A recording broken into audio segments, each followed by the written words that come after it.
Standing here, it's hard not to wonder. How can this be part of Singapore's landscape?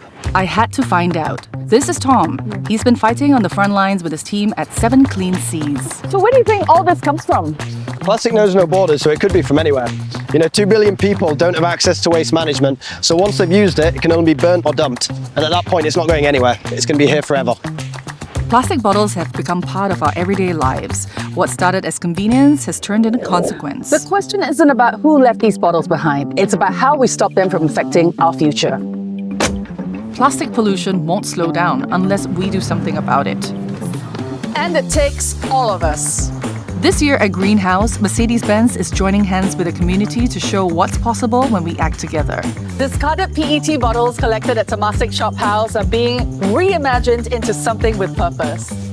And just next door, passionate students are also joining in on the collection drive. Now this movement is starting to feel real. But what now? Oh, what?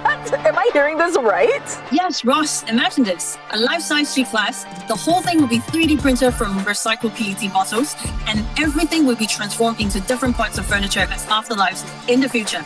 You have to see it at Greenhouse. I cannot wait. Cannot wait! Nice chatting, bye! And it doesn't stop here.